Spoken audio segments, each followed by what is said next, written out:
Hello everybody, welcome back to the Dallas City of Learning Summer Soars program presented to you by the Writers Garret. I am Miss Erin, your instructor. Today we're going to be working outside. You'll need your writer's book and a pencil, and that's it. But before you go outside, make sure you put on some sunblock and let an adult know where you're going.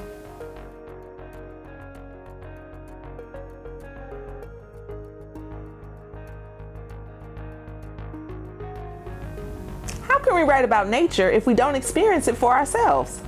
John Muir, also called John of the Mountains, was the founder of the Sierra Club and a naturalist famous for walking thousands of miles across the largely uncolonized American West. On his walks, he kept extensive nature journals, not only documenting the species of plants and animals he found, but expressing his unbounded love of nature. Exploring California's San Joaquin Valley for the first time, he wrote, "Then it seemed to me the Sierra should be called not the Nevada or Snowy Range, but the Range of Light, the most divinely beautiful of all the mountain chains I have ever seen." Though not a poet by trade, his nature writing is still deeply loved by people today, and he can give us an example to follow on how to turn our thoughts and feelings about nature into writing.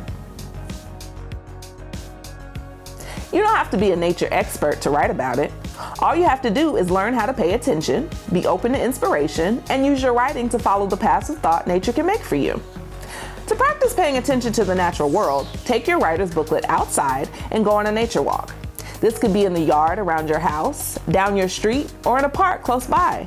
Nature doesn't have to mean a forest or a prairie far away from the city. Nature is anywhere that plants grow unattended and living things thrive. While you're walking, write and sketch what catches your attention. Taking photos on our phones is a useful tool, but nature journaling with sketches, diagrams, and written descriptions goes deeper than that. It helps us remember and process the details of the world around us. It gets our minds working creatively and leads us to inspiration. Here are some tips for nature journaling.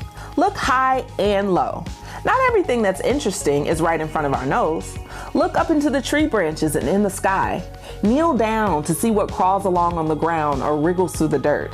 Bring your eye close and look at the new details you've never noticed before.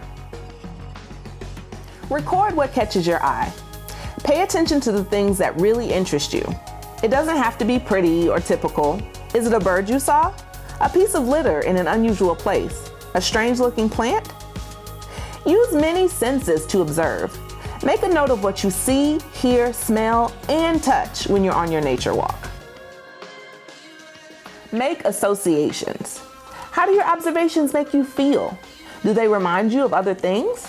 If they could talk, what would they say? For example, maybe cottonwood fluff floating in the breeze reminds you of smoke or balloons rising. Maybe a dandelion sprouting up through the sidewalk seems courageous. Get curious. There are lots of sources that can help you figure out what you've seen. While it's not necessary to know what you've observed in order to write about it, knowing which flower or what kind of bird you've seen can definitely inspire you and lead you to want to write more. Here are some sources.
Hello everybody, and we're back. I hope you guys wore your sunscreen.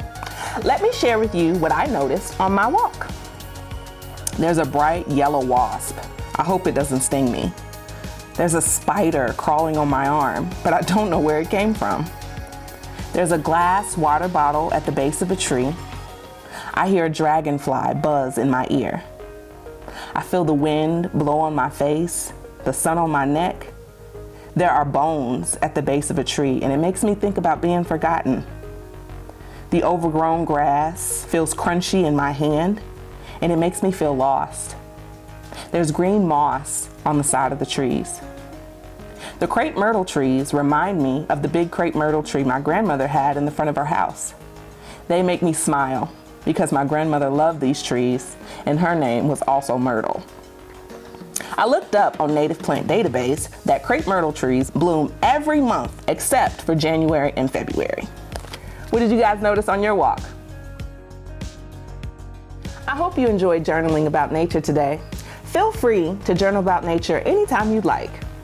That's all for now. See you next time.